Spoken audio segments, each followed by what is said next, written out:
Genesis chapter 14. In the days of King Amraphel of Shinar, king of Genesis chapter 14. In the days of King Amraphel of Shinar, King Arioch of Elasar, King Chedorlaomer of Elam, and King Tidal of Goyim. These kings made war with King Bera of Solomon, King Abishah of Gomorrah, King Shinab of Admah, King Shemeber of Zeboim, and the king of Bela, that is Zoar.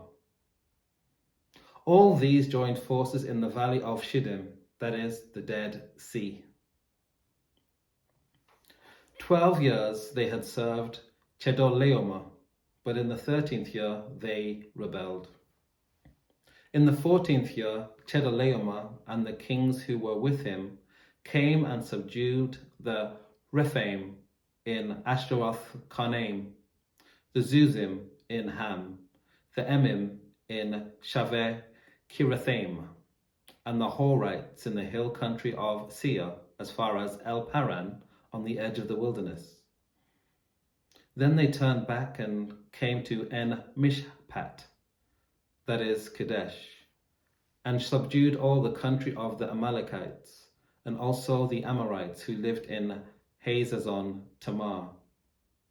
Then the king of Sodom, the king of Gomorrah, the king of Admah, the king of Zeboim, and the king of Bela, that is Zoar, went out, and they joined battle in the valley of Siddim with King Chedorlaomer of Elam, King Tidal of Goyim, King Amraphel of Shinar, and King Arioch of Elasar, 4 kings against 5.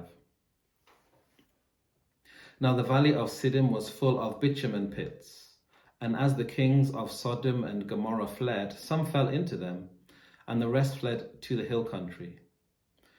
So the enemy took the goods of Sodom and Gomorrah, and all their provisions, and went their way. They also took Lot, the son of Abram's brother, who lived in Sodom, and his goods, and departed. Then one who had escaped came and told Abram the Hebrew, who was living by the oaks of Mamre the Amorite, the brother of Eshcol and Anna. These were allies of Abram. When Abram heard that his nephew had been taken captive, he led forth his trained men, born in his house, 318 of them, and went in pursuit as far as Dan. He divided his forces against them by night, he and his servants, and routed them and pursued them to Hobah, north of Damascus. Then he brought back all the goods, and also brought back his nephew Lot with his goods, and the women and the people.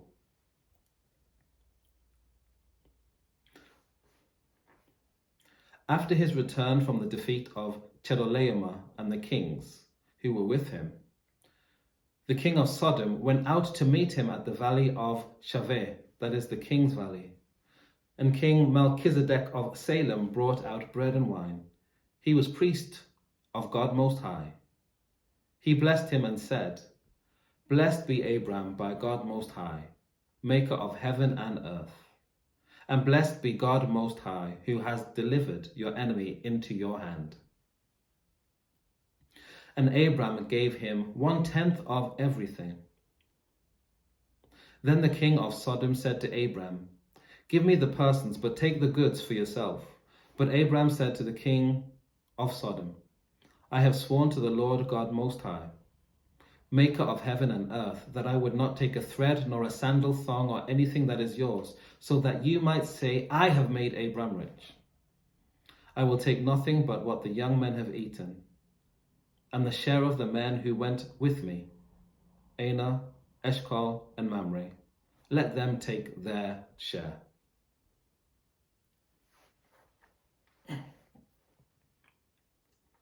Genesis chapter 15. After these things, the word of the Lord came to Abram in vision. "Do not be afraid, Abram. I am your shield. Your reward shall be very great."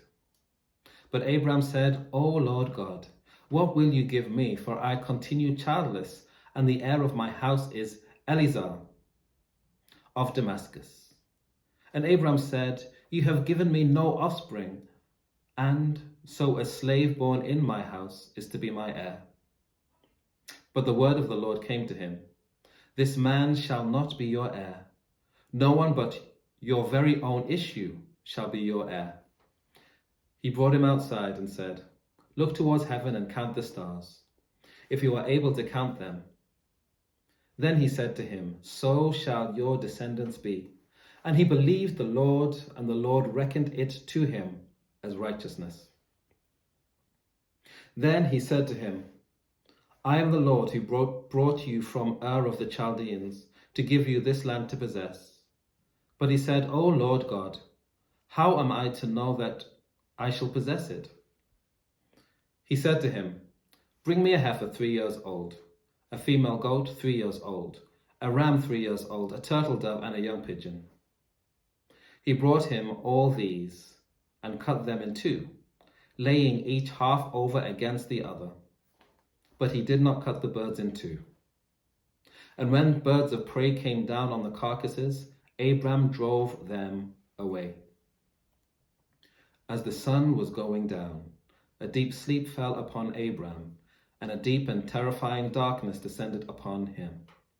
Then the Lord said to Abram, Know this for certain, that your offspring shall be aliens in a land that is not theirs, and shall be slaves there, and they shall be oppressed for 400 years. But I will bring judgment on the nation that they serve, and afterwards they shall come out with great possessions. As for yourself, you shall go to your ancestors in peace. You shall be buried in a good old age.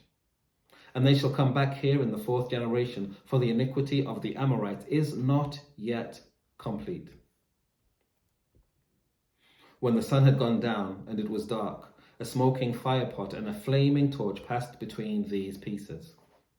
On that day, the Lord made a covenant with Abram, saying, To your descendants I give this land, from the river of Egypt to the great river, the river Euphrates, the land of the Kenites, and the Kenizzites, the Cadmonites, the Hittites, the Perizzites, and the Rephaim, the Amorites, the Canaanites, the Girgashites, and the Jebusites. Take care. God bless. I'll see you next time.